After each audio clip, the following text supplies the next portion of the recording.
Condition यहाँ चल रहा है। ओबीसी हमारे देश में 52% है और बाकी जो लोग हैं वो SC ST OBC वो मिला के सब 85% होते हैं।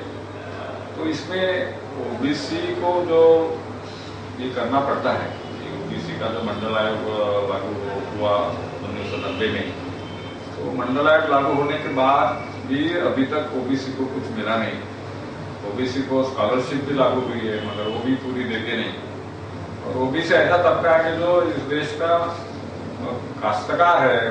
ओबीसी सब देखो, देखा जाए तो 85% या 80% जो खेती करने वाले लोग हैं वो ओबीसी, थोड़े से ज्यादा SC ST है, मुस्लिम भी है खेती करने वाले।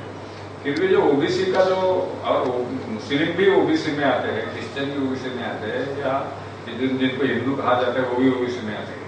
मगर ये 52% होने के बावजूद भी इनको जो पावर में जो भागीदारी होनी चाहिए वो पावर में बहुत ही कम है। 52% तो अभी देखा जाए तो केवल 12% तो ओबीसी का प्रतिनिधित्व इसमें है, नौकरशाही में, ब्यूरोक्रेसी में। तो इसका मतलब है कि वो अपर कास्ट वाले जो लोग हैं, 15% जो लोग हैं, उनका पूरा एडमिनिस्ट्रेशन में ये है। और एडमिनिस्ट्रेशन में जिनका रहता है, पावर रहता है, वो पावरफुल ज्यादा रहते हैं। तो इसलिए यहाँ के जो ब्राह्मण है या अपर कास्ट है वही यहाँ से सबसे ज्यादा अभी पावरफुल है। ओबीसी का जो प्रॉब्लम है, ओबीसी को आरक्षण मिलना चाहिए, ओबीसी को स्कॉलरशिप मिलनी चाहिए, उनकी शिक्षा में बढ़ोतरी होनी चाहिए। तो ये सब नहीं हुआ है क्योंकि ओबीसी में भी जैसी फूट है, ओबीसी इकट्ठे नहीं है, उनका एक आवाज में वो कुछ बोलते नहीं है।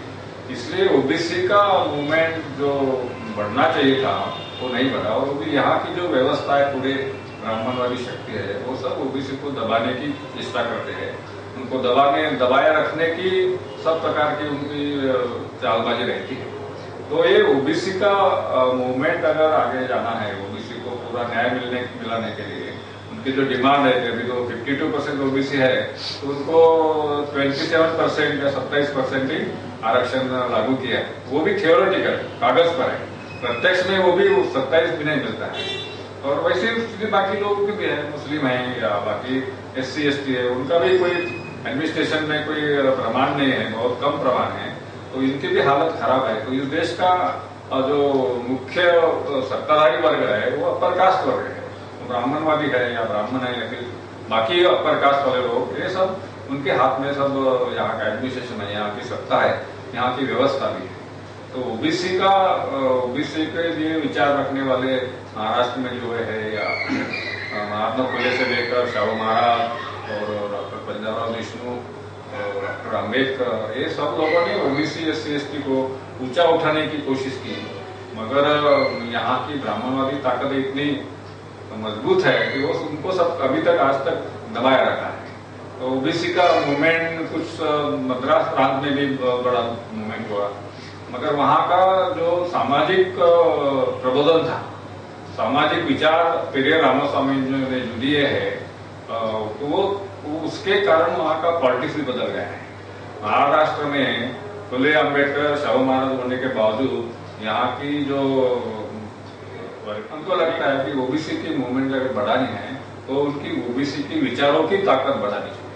ओबीसी का केवल रिजर्वेशन मिलने से ताकत बढ़ने वाली नहीं है। नौकरी में जाकर अगर तुम गुलाम रहते हो, ऊपर कास्ट के ब्राह्मणों के गुलाम विचारों से रहते हैं, तो तुम्हारा पावर, बौद्धिक पावर है, वैचारिक पावर नहीं बढ़ेगा।